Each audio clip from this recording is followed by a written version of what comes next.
नमस्कार दोस्तों, आप सभी लोगों का एक बार फिर स्वागत है मेरे YouTube चैनल टेक्नोमास्टर सत्येन पर। आज के इस नए वीडियो में जानेंगे कि प्रधानमंत्री आवास योजना के तहत आप अपने आवास के लिए घर बैठे अपने मोबाइल से आवेदन किस प्रकार कर सकते हैं। ग्रामीण क्षेत्र में यदि आप अपनी आवास योजना का लाभ लेना चाहते हैं तो आप इस वीडियो को पूरा देखकर अपने घर से ही अपने आवास के लिए आवेदन कर सकते हैं। तो इसके लिए आपको करना क्या होगा, आज के इस वीडियो में मैं बताऊँगा। इसके लिए अपने मोबाइल के ब्राउज़र में जाकर आपको टाइप करना है pmayg.nic.gov.in, जिससे कि आप प्रधानमंत्री आवास योजना की ऑफिशियल वेबसाइट पर चले जाएंगे। तो यहाँ पर दी गई पहली लिंक पर आप जब क्लिक कर देंगे तो प्रधानमंत्री आवास की जो ऑफिशियल वेबसाइट है वो आपके खुलकर यहाँ पर आ जाएगी, जिसका डैशबोर्ड कुछ इस प्रकार से आपको दिखाई देगा। इसके बाद आपको यहाँ पर दिए गए 3 डॉट पर क्लिक कर देना है। इसके बाद सबसे नीचे लिंक जो आपको दे रखी है आवास प्लस 2024 सर्वे वाला जो न्यू का टेक आपको दिख रहा है, इसके ऊपर आपको क्लिक कर देना है।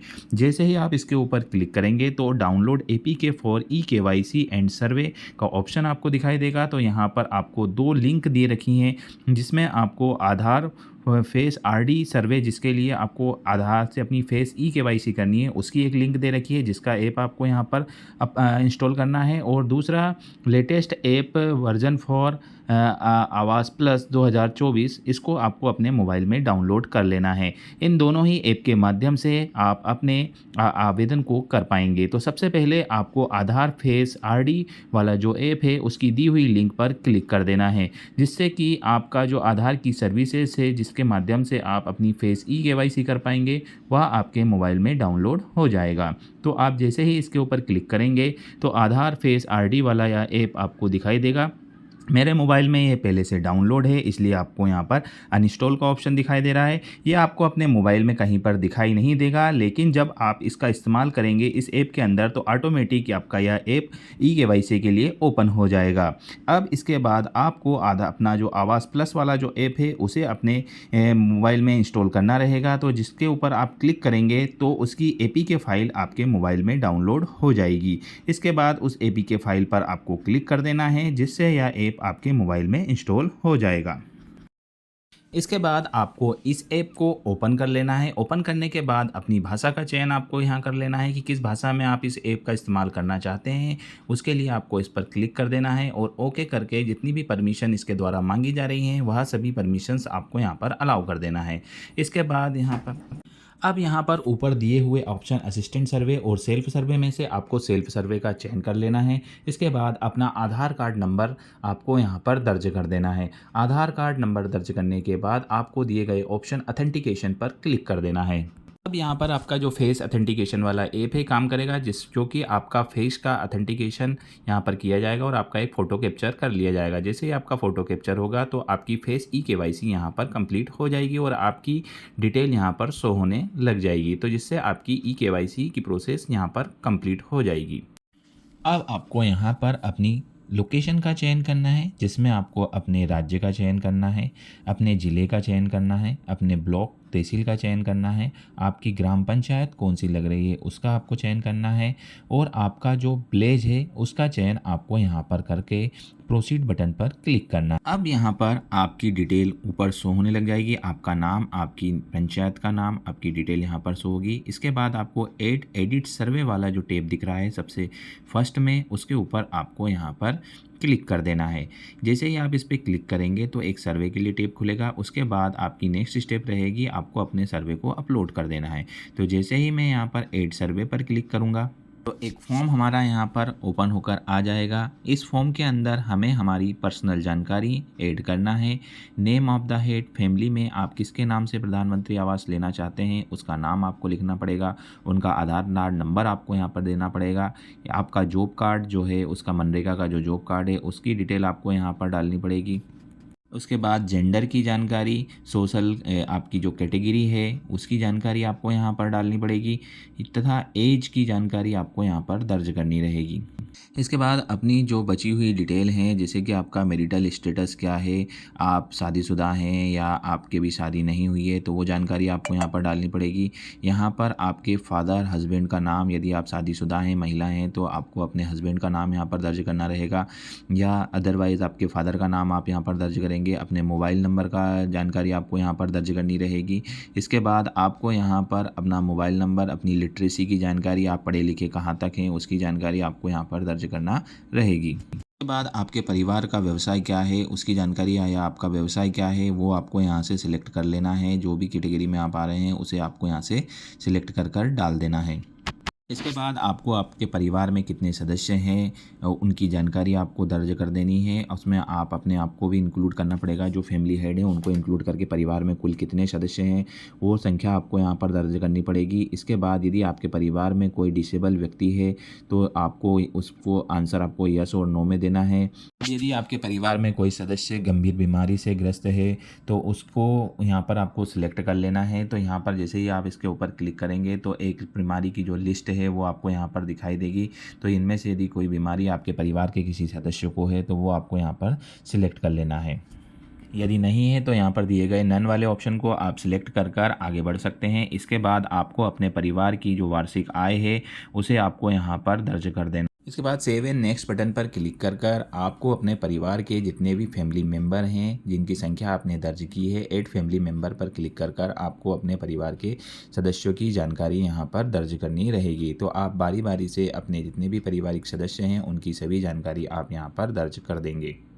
अब यहाँ पर हमारे परिवार के सदस्य की जानकारी ऐड हो जाएगी। तो यहाँ पर देखिए जितने भी जो पारिवारिक सदस्य हैं उनकी जानकारी आपको यहाँ पर दिख जाएगी।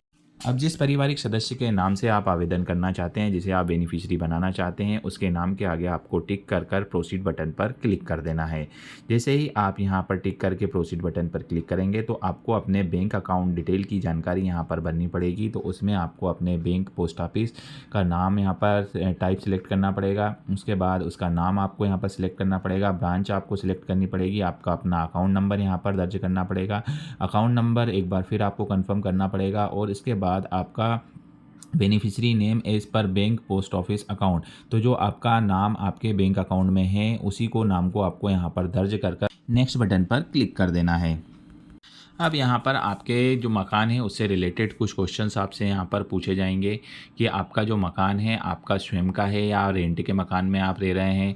तो यहाँ पर आपको टिक कर देना है। जैसे आपका खुद का है तो उन पे क्लिक करेंगे, यदि किराए के मकान में रहते हैं तो किराए से। आपके मकान है उसका मटेरियल कैसा है, पक्का है या कच्चा है, या उसकी छत कैसी है, पक्की है या कच्ची है। तो यहाँ पर जैसा भी पक्का या कच्चा है तो आपको यहाँ पर कच्चा, अगर आप प्रधानमंत्री आवास के लिए आवेदन कर रहे हैं तो कच्चा है तो आपको यहाँ पर कच्चे पर टिक कर देना है। इसके बाद आपको यहाँ पर पूछा जाएगा कि आपका जो मकान है उसमें कितने कमरे आपके यहाँ पर अवेलेबल हैं। तो उन कमरों की संख्या आपको यहाँ पर दर्ज करनी रहेगी। यदि एक है तो एक आप यहाँ दर्ज करेंगे, दो हैं तो दो, तीन, जितने भी रूम हैं आपके उनको आपको यहाँ पर लिख देना है। तो अभी मैं एक लिख देता हूँ।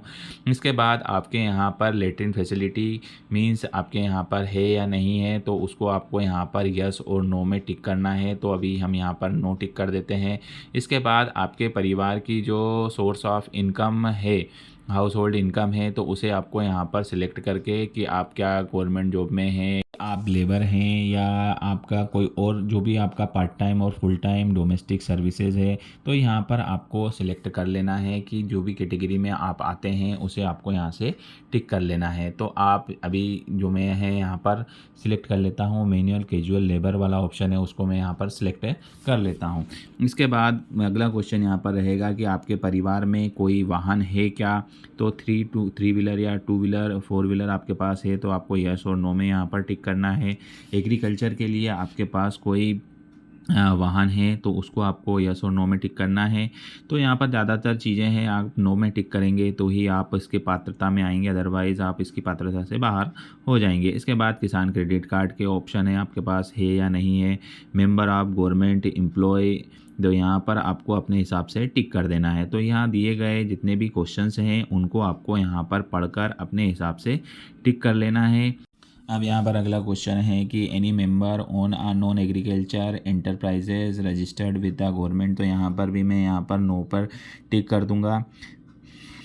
यहाँ पर दिए गए क्वेश्चंस को हमें बारी बारी से पढ़कर यस नो पर टिक कर देना है। क्या आपके परिवार में जो अर्निंग है मोर देन 15,000 पर मंथ है, तो उसे आपको यस और नो में सिलेक्ट कर लेना है। क्या आपके परिवार में कोई इनकम टैक्स पेई है, तो वो आप यहाँ पर यस और नो में सिलेक्ट करना है। The member paying professional tax, यदि कोई प्रोफेशनल टैक्स आपके परिवार का कोई सदस्य भरता है तो यहाँ पर यस नो में आपको टिक करना है। क्या आपके पास 2.5 एकड़ से ज़्यादा इरीगेटेड लैंड है, तो उसको आपको यस और नो में यहाँ पर टिक करना है। तो आप यहाँ पर एक एक क्वेश्चंस को पढ़कर आपके हिसाब से जो जो चीज़ें आपके ऊपर एप्लीकेबल हो रही हैं उन्हें भरना है। इसके अलावा परमिटेड ट्राइबल ग्रुप्स, क्या आप आदिवासी जनजाति से आते हो, तो यहाँ पर यस और नो में क्लिक करना है। आप लीगली रिलीज्ड बॉन्डेड लेबर्स हैं, तो उनके बारे में आपको यस नो में करना है। Do you have the land of the constructed the house, क्या आपकी ज़मीन के ऊपर आपका मकान बना हुआ है, तो आपको यहाँ पर ना यस और नो पे क्लिक करना है। Is your family getting the benefits under the housing scheme for the first time, तो क्या आपका परिवार पहली बार इसी हाउसिंग स्कीम का फ़ायदा ले रहा है। यस और नो पर आपको क्लिक कर देना है। तो इस प्रकार आप अपने सर्वे को यहाँ से आपको कंप्लीट कर देना है। पूरा सर्वे का जो फॉर्म है आपके द्वारा भरने के बाद यहाँ पर दिए गए ऑप्शन सेव एंड नेक्स्ट पर आपको क्लिक कर देना है। तो जैसे ही आप सेव एंड नेक्स्ट वाले बटन पर क्लिक करेंगे तो आपको अपना जो पुराना मकान है उसका जो लेटीट्यूड लॉन्गिट्यूड यहाँ पर दिखा रहा है उसका एक फ़ोटो आपको यहाँ पर कैप्चर करना रहेगा। तो यहाँ पर दिए गए कैप्चर इमेज वाले ऑप्शन पर क्लिक कर आपको यहाँ पर एक अपने पुराने मकान का फ़ोटो यहाँ पर खींचना है और कुछ रिमार्क आपको यहाँ पर डाल देना है। के बाद आपको यहाँ पर ऑप्शन दिया जाएगा कि क्या आप अपने मकान बनाने की जो ट्रेनिंग है, मेंशन की ट्रेनिंग है, क्या लेना चाहते हैं। तो आपको यहाँ पर ऑप्शंस दिखाई देंगे कि आप किस प्रकार का जो मकान है बनाना चाहते हैं, उसके कुछ फ़ोटोज़ आपको यहाँ पर दिए जाएंगे। तो आप यहाँ पर यस और नो में सिलेक्ट कर अपने लिए ट्रेनिंग भी आप मकान बनाने की यहाँ पर ले सकते हैं। इसके बाद यहाँ पर आपको प्रोसीड बटन पर सिलेक्ट करके प्रोसीड बटन पर क्लिक कर देना है। तो आपका जो फॉर्म है, सर्वे फॉर्म, आपको कुछ इस तरीके से दिखाई देगा, जिसे आपको यहाँ पर पढ़कर प्रोसीड बटन पर क्लिक डिक्लेरेशन फॉर्म चेक पर क्लिक करके प्रोसीड बटन पर क्लिक कर देना, जिससे आपका सर्वे पूरी तरीके से यहाँ पर कंप्लीट हो जाएगा। इसके बाद जब आपका सर्वे पूरा यहाँ पर कंप्लीट हो जाएगा तो उसे आपको यहाँ पर अपलोड करना रहेगा। तो अपलोड सर्वे वाले ऑप्शन पर क्लिक कर आप यहाँ पर अपने सर्वे को सिलेक्ट कर अपलोड रिकॉर्ड वाले ऑप्शन पर क्लिक कर देंगे, जिससे कि आपका सर्वे यहाँ पर कंप्लीट हो जाएगा। सर्वे कंप्लीट होने के बाद जब आपका जो सर्वे है आपके द्वारा जो भरा गया है उसे वेरीफाई करने के लिए जो गवर्नमेंट डिपार्टमेंट है उनकी तरफ से कुछ अधिकारी आपके वेरीफाई करने के लिए आएंगे। आपके द्वारा दी गई जानकारी यदि सही पाई जाती है तो आपका जो नाम है जो बेनिफिशियरी की लिस्ट है उसमें ऐड हो जाएगा और आपको प्रधानमंत्री आवास की जो फैसिलिटी है वो मिल जाएगी। तो यदि आपको वीडियो अच्छा लगा है तो वीडियो को लाइक करिए, चैनल को सब्सक्राइब करिए और बेल आइकन को दबाइए, जिससे कि इस प्रकार के यूज़फुल वीडियो नोटिफिकेशन के माध्यम से सबसे पहले आपको प्राप्त हो। धन्यवाद।